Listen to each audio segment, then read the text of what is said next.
Good morning, Chattanooga. Here's a quick look at today's top 5 stories.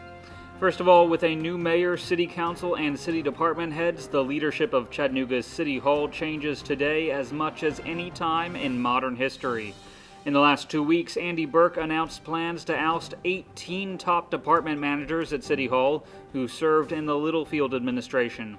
He also created the entirely new positions of Chief Operating Officer, Chief Policy Officer, and Chief Innovation Officer. In addition, Chattanooga's first gay city councilman will be sworn in today. Chris Anderson from District 7 says he is the first openly gay person to win a contested race in Tennessee. The inaugural ceremony for Berke and new council members is at 10 a.m. today at the Tivoli Theater. Next up, while the idea of teaching to the test may have been looked down upon in the past, it is a new reality for many teachers and students. Core classes such as math, science, and English are increasingly focusing on the state's end-of-course exams, and teachers now say that test performance is crucial. You would never go into a college education class and hear the professor promoting teaching to the test, but that's the way of life now. It focuses me more. I know exactly what my task is. I know exactly what I have to do. I know exactly what they have to do. They know what they have to do. Because every time we start a new unit, I say, okay, here's what the state expects you to know.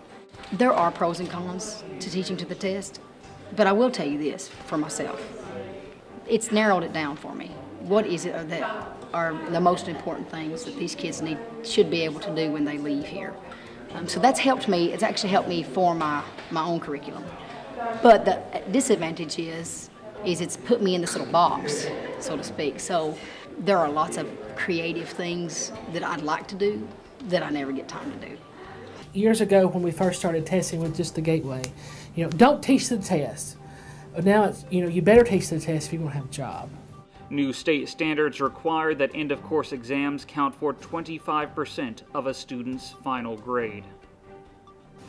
Across the state line, a 6-year-old girl in Dalton has found what is believed to be a human skull in her yard. Now the Whitfield County Sheriff's Office is investigating to see if it is indeed human and how it ended up there.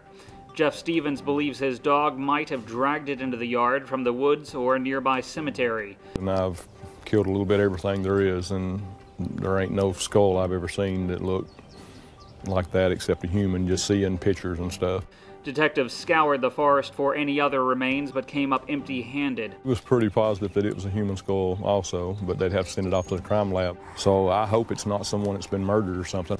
The results from a crime lab should come back within a few days. Next up, prison violence in Georgia is on the rise. 3 times as many prisoners were killed in state prisons last year than a decade ago, and guard shortages ran as high as 30% at some prisons.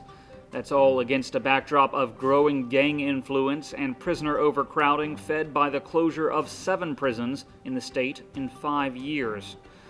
Officials simply say inmates are getting more violent, and they blame the killings on easier access to cell phones.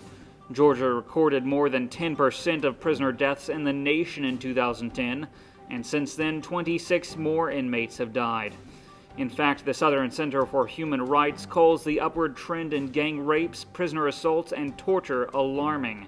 At least one consultant has called for the federal government to step in. After all, Georgia continues to pump more than $1 billion a year into corrections, while prison violence only increases. And finally, Chattanooga's oldest rehabilitation hospital has gotten a $12.5 million expansion. Healthsouth Chattanooga plans to begin using its new wing this week. The complex, which is located near Park Ridge Hospital, will feature 50 new beds. And weather today will be cloudy with a high temperature near 74 degrees. Tonight's low will be around 59. I'm Harrison Keeley. For more on these stories and updates throughout the day, follow us on Facebook and visit timesfreepress.com.